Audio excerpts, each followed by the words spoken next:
Hi, my name is Reese Thompson. Um, I got a felony at the age of 18.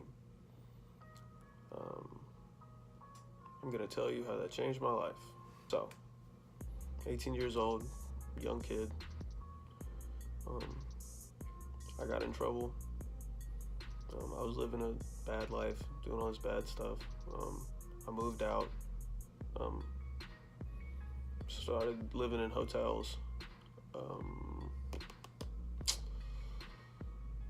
I was making money illegally. That's how I could do that. And I thought I had it all. I thought I was the shit, because I could do that at the age of 18, right out of high school. Obviously, that's not the case. I got caught doing what I was doing, and I was charged with a felony.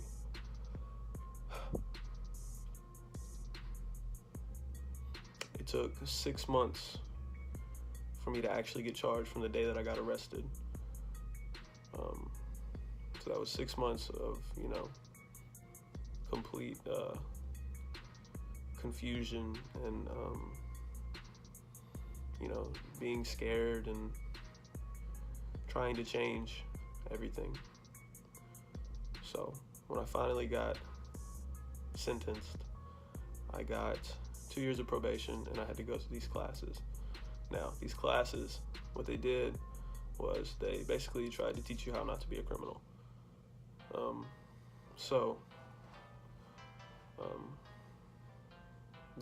That was my punishment. That and being confined to this county for 2 years.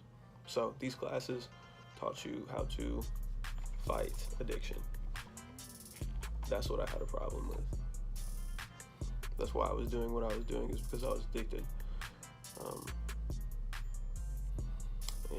So these classes, they taught you strategies on how to stop it. And the main thing that I learned from these classes is you could be golden for 10 years, not touch anything, not commit a crime, not do anything. And then you could have one bad day and you could end up in jail with your prior charges. You could be back on drugs, and you'll either end up in jail or you'll die from the drugs. And then there's maybe like 1% who can get back off of them. And that's a sad reality that a lot of people don't understand. Addiction is it's a mental illness. It's not just something somebody can stop doing. And people claim to know, or people claim like, well, why don't you just stop doing it? It's obviously hurting you, therefore you should stop. That makes sense to me. It should make sense to you. It does make sense, but it just doesn't come across. It doesn't register. And so basically what I'm trying to say is, if you don't know, don't pretend like you know. Understand that you don't understand. That probably sounds really stupid, but just have some compassion. Try to understand that people are different. And I'm not trying to say it's okay to do this stuff or it's okay to be an addict. What I'm trying to say is you should have some sympathy for them, because they're definitely going through something. Probation makes everything way more difficult. I recently made a Pan Am weightlifting team, so international competition. They pay for your flight, they pay for your food, they pay for your hotel. You live for your country, you get a singlet, you get a whole bunch of free stuff, you get free shoes, you get all this nice stuff. There's a potential to get paid for lifting weights, which is, it's a dream. And so I made this team, and I couldn't go because I couldn't get a passport. And I also didn't have enough time to get a written travel permit. So, that's 2 years of work just down the drain. That's something that I'm still dealing with. It's really, really heavy on my conscience.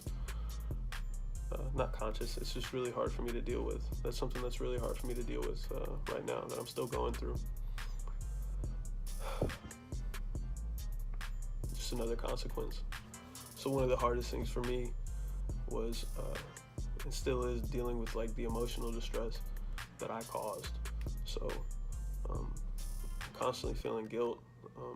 It's 2 years later, and I constantly feel guilty for what I did to the people around me, friends, family, mom and dad. I still feel guilty for that stuff, and it still is a demon that I have to battle. I get depressed thinking about what I used to do, and it's hard for me to snap myself out of that headspace. Another really hard thing is worrying about how people are gonna perceive you. I had a girlfriend, couldn't be straight up about my life or what was going on with her parents, and that sucked, and I hated it. But I knew that if I were to tell them that, maybe they were gonna say something like, you shouldn't be talking to this guy. Another really hard thing is jobs. You can be the most qualified person in the world, and they're not gonna hire you if you have a criminal background. They're gonna take, here's the problem with that. You could have a criminal background, be the most qualified person in the world to do this job, and they're not gonna hire you. But they will hire someone who is less qualified, doesn't have a criminal background, and is currently selling drugs. They just don't know, and they haven't been caught. That's what's wrong with this world. Not the world. That's what's wrong with people trying to hire people with criminal backgrounds.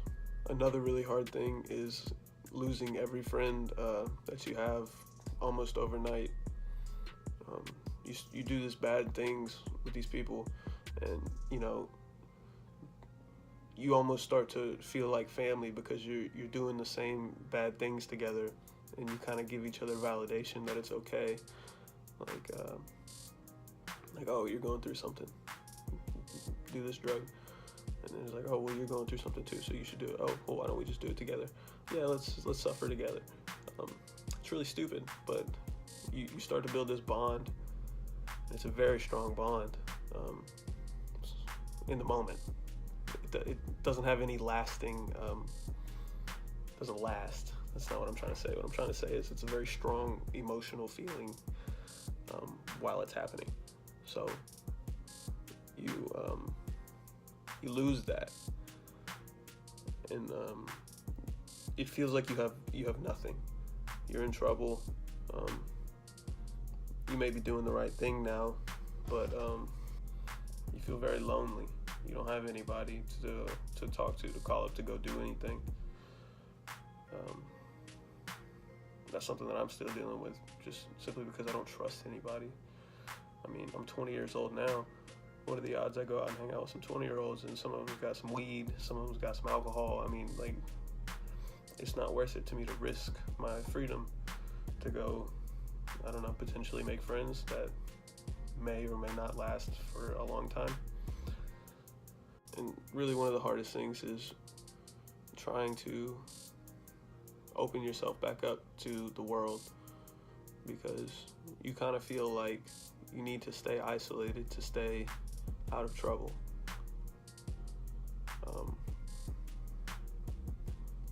So it's hard to make friends. It's hard to make connections for, say, business. It's hard to